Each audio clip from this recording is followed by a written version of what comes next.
అరాచకం కాదు, అది కక్ష సాధింపులు కాదు. ఇది ఇక్కడ చిన్న సబ్మిషన్, అవి ప్రభుత్వ స్పాన్సర్డ్ కాదు అనేది తెలుస్తుంది, కానీ జరిగిన తర్వాత ప్రభుత్వం రియాక్ట్ అవ్వాలి. అది నేను ఒప్పుకుంటున్నా కదా, నేను ప్రభుత్వం రియాక్ట్ అయితే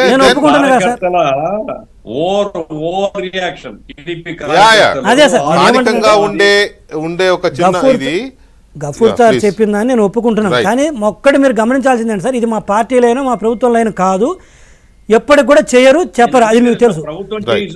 సో జరుగుతుంది కాబట్టి డెఫినెట్. సరే, మీరు ఇందాక చెప్పింది ఏంటంటే ఇలాంటి అరాచకం వాళ్ళతో మనతో కంపేర్ చేయొద్దు, వైసీపీ తోటి టీడీపీని కంపేర్ చేయదు. ఎందుకంటే వైసీపీ సాక్షాత్తు ముఖ్యమంత్రి గారు ఆ రోజు జగన్మోహన్ రెడ్డి గారు కూర్చొని మా వాళ్ళకు బీపీలు వస్తాయి, కొట్టండి, జైల్లో పెట్టండి, ఎఫ్ఐఆర్ లేకముందే గోడలు దూకి తీసుకురండి, జైల్లో పెట్టండి, తర్వాత ఎఫ్ఐఆర్లు పెట్టండి, తీసుకొచ్చి కస్టోడియల్ రఘురామకృష్ణరాజు గారు సార్, మీరు 307 కదా సార్, అసలు ఆ రోజు చావు తప్పి కన్ను లొట్టపోయింది, అది అబ్జల్యూట్లీ సెక్షన్ 307 అప్లికేబుల్. సో నేనేమంటున్నాను సార్, ఆ రోజు జరిగింది ఏంటంటే, ఆ రోజు జగన్మోహన్ రెడ్డి గారు కావచ్చు, సజ్జల గారు కావచ్చు, అక్కడున్న కొంతమంది ఐపీఎస్ అధికారులు కావచ్చు, లేకపోతే మిగతా కక్ష కట్టి అదే పనిగా కూర్చొని ప్రభుత్వాన్ని గాలి కొదిలే చేసిన పనులు అది. ఈరోజు టీడీపీలో గవర్నమెంట్ వచ్చిన తర్వాత మీరు అన్నట్టు బాధ కలిగిన వాళ్ళు అక్కడెక్కడ లోకల్ జరుగుతున్నది అది. దీనికి చాలా తేడా ఉంది. టీడీపీ ఎప్పుడూ పని చేయదు. నేనేమంటున్నానంటే నిజంగా నాకు బాధ కలిగి చదువుతాను, యూపులు బగలగొట్టాలు చేసుకొచ్చిన ఆయనని కొంతమందిని అవుట్ ఆఫ్ ద వే అయినా పర్లేదు, అంత అతి చేస్తాను. నిజంగా గఫూర్ సార్ నేను చెప్తానా, దో ఇట్ ఈజ్ కంటెంప్ట్ అనుకోండి, ఏమనుకోండి, వీపులు పగలగొట్టాలి ఎదవాళ్ళని కొంతమంది ఉన్నారు వైసీపీలో. అప్పుడు కానీ దారికి రా సార్. ఏం తెలుసా, మీరు గమనిస్తే 4 రోజులు గమ్మునున్నారు సార్. మేము ఎప్పుడైతే మా పాటికి మేము గమ్మున ఉండే ఇష్టం వచ్చినట్టు వచ్చి మాట్లాడతాం, రోడ్డు మీదకి వచ్చి మాట్లాడటం కాదని కొడుతున్నారు కదా. ఇప్పుడు 5 హత్యలు టీడీపీ కార్యకర్తలను చంపారు సార్, చంపి తిరిగి వాళ్ళు చెప్తాను. రెండోది నేను చెప్తాను, జరిగినాయి కర్నూలు కానీ నర్సరాపేట దగ్గర కొన్ని సార్లు జరిగినాయి. ఏది గవర్నమెంట్ వచ్చిన తర్వాత మా వాళ్ళు ఏమో టీడీపీ వాళ్ళు రెడ్ బుక్ ఓపెన్ చేయలేదని బాధపడతారు. మీరు చెప్తున్న ఈరోజు వైసీపీ వాళ్ళు చెప్తున్నా నమ్మొద్దు సార్. 1-2 సంఘటనలు జరిగినా కూడా అది గ్రామ స్థాయిలో జరిగినాయి తప్పితే ప్రభుత్వం కానీ పార్టీ కానీ చేయదు. బట్ నేను మళ్ళీ చెప్తున్నాను, అయినప్పటికీ కూడా బాధ్యత తీసుకుంటుంది పార్టీ, డెఫినెట్గా వాళ్ళని తీసుకుంటుంది. ఇది రెండోది, ఇందాక మీరు ప్రియాంబేలు చాలా చక్కగా చెప్పారు సార్, కక్షలు అంటే ఏంటి అనేది. అది కక్షలు అంటే ఏది, దగ్గరుంటే ముఖ్యమంత్రి ఎంకరేజ్ చేసామంటే కక్షలు సార్. ఈరోజు నేను ఒక స్టేట్మెంట్ చెబుతున్నాను సార్, ఇది వినే వాళ్ళకి గర్వంగా ఉండొచ్చు కానీ నేను చెప్పేది, కానీ ఫ్యాక్ట్ ఏంటంటే వైఎస్ఆర్సీపీ పార్టీ ఒకటి ఉంది, దానికి జగన్మోహన్ రెడ్డి గారి నాయకుడు, దాంట్లో కొంతమంది ఉన్నారు, వాళ్ళని పట్టించుకోవాలన్న విషయాన్ని చంద్రబాబు నాయుడు గారు కానీ లోకేష్ గారిని వదిలేశారు సార్. కుక్కలు మరుగుతుంటాయి, మనం పట్టించుకోవాల్సిన అవసరం లేదు. ఇంతకుముందు ఏదో మన ప్రతిపక్షంలో ఉన్నప్పుడు జనాలకు చెప్పాలి కాబట్టి చెప్పామని చెప్పి వదిలేశారు వాళ్ళని. అసలు వాళ్ళకు ఉన్న సంగతే వదిలేశాము.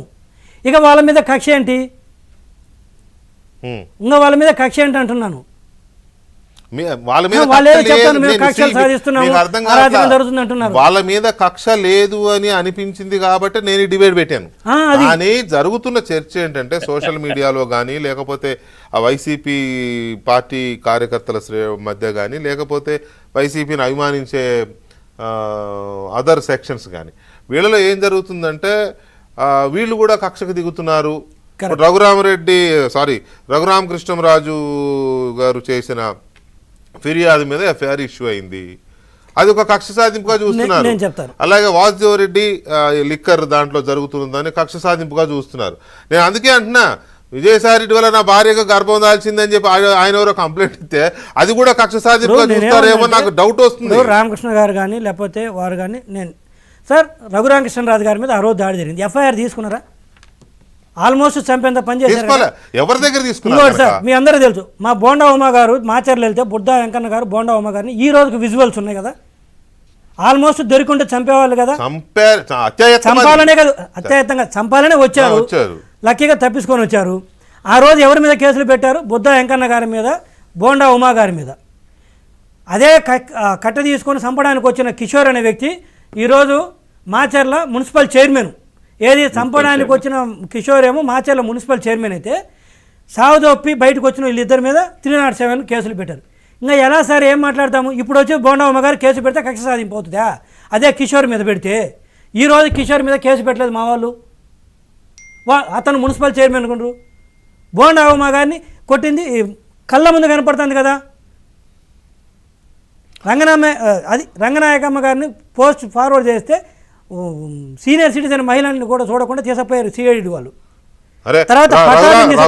రఘురామకృష్ణరాజు గారి ఇంటర్వ్యూలు లేదా లైవ్లు ఇచ్చామని మా మీద దేశద్రోహం కేసు పెట్టి TV5 మీద కానీ లేకపోతే వెంకటకృష్ణ గారి వాళ్ళ మీద కానీ దేశద్రోహం కేసులు.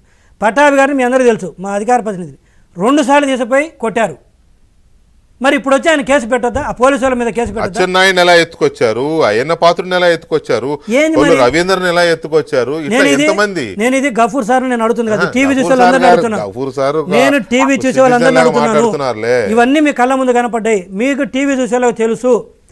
చంద్రబాబు నాయుడు గారు లైన్ తీసుకున్నాడా, జగన్మోహన్ రెడ్డి గారు లైన్ తీసుకున్నాడా కక్ష సాధింపులు? నేను కూడా ఈ డిబేట్ ద్వారా నేను కూడా చెప్పదలుచుకుంది ఏంటి అంటే, ఆనాడేమో గగ్గోలు పెట్టాం, అరే ఇదేంటి ప్రజాస్వామ్యం లేదు, రాజారెడ్డి రాజ్యాంగం, ఇది అసలు డెమోక్రసీ లేదు, ఇష్టారాజ్యం అయిపోయింది, అరాచకం, కేసులు లేకపోతే పోలీసులు బాధితుల మీదే రివర్స్ కేసులు పెడుతున్నారు, ఇవన్నీ మాట్లాడాం మనం.